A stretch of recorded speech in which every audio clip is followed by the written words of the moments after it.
ఎవరు? సారీ.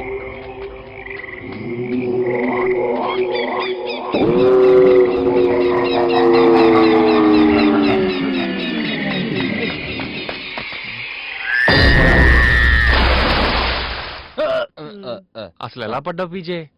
దెయ్యం కనపడింది. భయపడి పడ్డావా? పారిపోతున్న దెయ్యాన్ని పట్టుకుందామని ట్రై చేసి పడ్డా. తెలుసు, మీరు నమ్మరని నాకు తెలుసు. సరే సరే సరే, ఈ టాబ్లెట్ వేసుకొని టీ తాగు, తగ్గిపోద్ది. నేను లోకల్ టాబ్లెట్స్ వేసుకోనరా. మరీ అంత ప్రేమను పెంచుకోకండి. 10 రోజుల్లో పరీక్షల్లో ఫెయిల్ అయి తట్టా బుట్ట సర్దుకొని వెళ్ళిపోయే రకం అది. నేను పాస్ అయి తీరతాను. పాస్ అయి తీరుతాడు.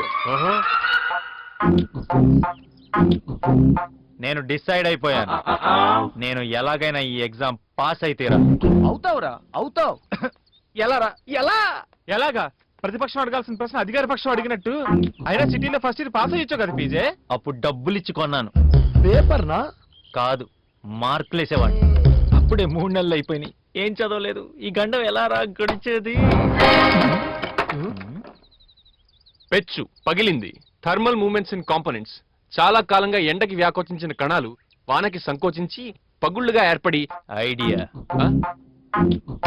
నేను రాత్రికి ఇక్కడే స్టడీ అవర్ లో కూర్చుంటా.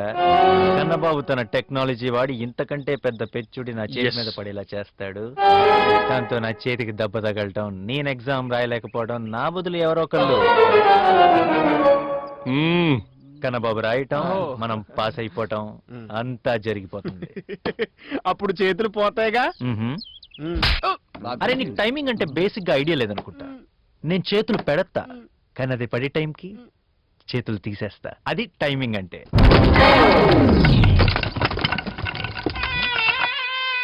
మళ్ళీ ఇదే టైమింగ్ లో పడుతుందంటావా?